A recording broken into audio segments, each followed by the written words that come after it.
Saudara, Anda menyaksikan Kompas Bisnis masih bersama saya Putri Otaviani. Selamat belanja Rp20.000 per hari. Warga Indonesia bukan kelompok miskin lagi. Pengelompokan miskin di Indonesia ini menurut Bank Dunia bahkan lebih rendah dibandingkan dengan sejumlah negara tetangga. Pakai penghasilan tahun 2017. Sekitar 7 tahun lalu, Myanmar, Vietnam, Thailand, dan Malaysia garis kemiskinannya sudah di atas Rp600.000 per bulan. Warga Indonesia bisa lebih sombong nih karena lebih pengeluaran per hari 20.000 aja udah jadi orang kaya. Data BPS bilang apa? Kita ke data berikutnya. Nah, kita bandingkan dulu data Maret dan September. Garis kemiskinan pada Maret 2024 menurut BPS nih ya adalah Rp582.932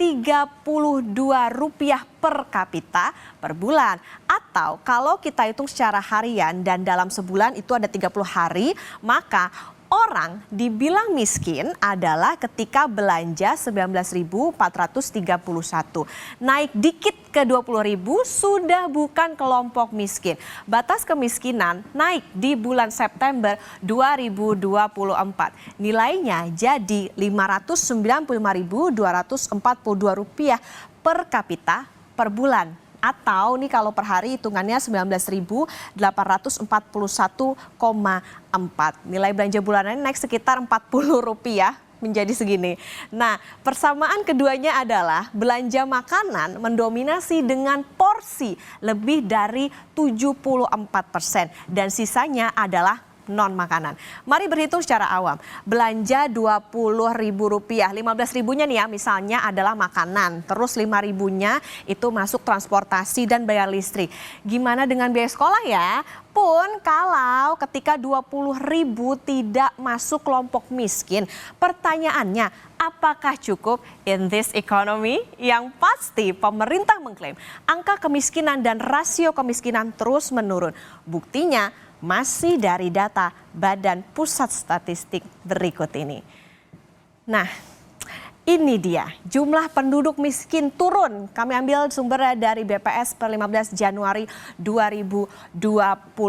Kita lihat di Maret 2022 ada 26,16 juta atau rasionya adalah 9,54%. September 2022 kayaknya agak naik tapi dikit ya, 26,36 juta atau 9,57%.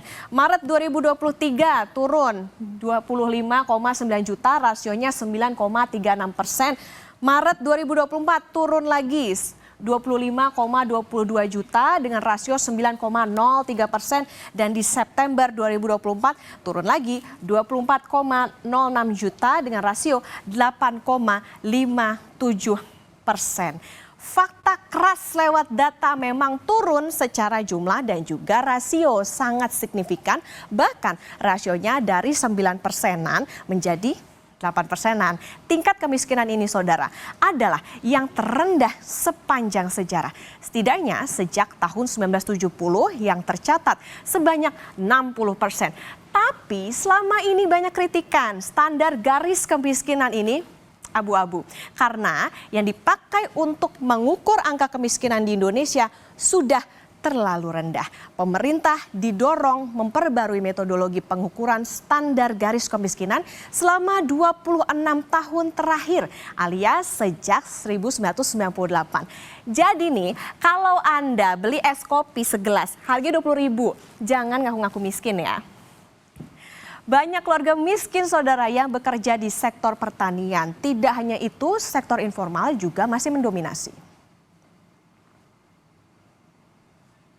Jadi terdapat, kalau kita lihat dari data ini, terdapat 47,34% rumah tangga miskin yang kepala rumah tangganya ini bekerja di sektor pertanian. Kemudian kalau kita lihat dari segi sektor informal dan formal, maka persentase rumah tangga miskin yang kepala rumah tangganya bekerja di informal ini adalah 61,34%.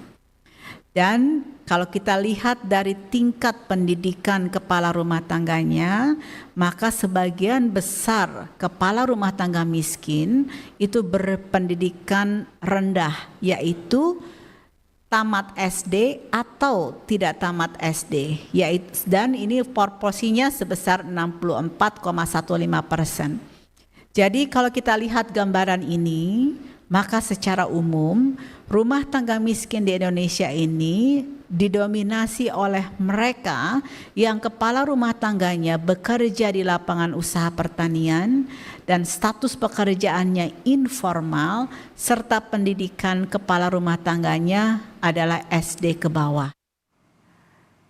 Kita tinggalkan soal kemiskinan, kita ke informasi lain. Presiden Prabowo Subianto akan banyak memberikan proyek infrastruktur pada perusahaan swasta. Sejumlah proyek yang dimaksud adalah bandara, pelabuhan, dan jalan tol. Pernyataan ini sekaligus membantah tuduhan bahwa ia menghentikan proyek pembangunan infrastruktur. Salah satu pertimbangannya adalah karena swasta lebih berpengalaman dan inovatif menggarap proyek infrastruktur.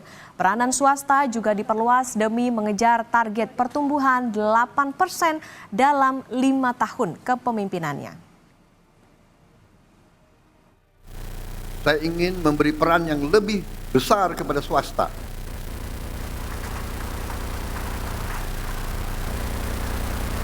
Ada yang mengatakan saya menghentikan proyek-proyek infrastruktur. Tidak benar, saya tidak menghentikan. Saya merubah.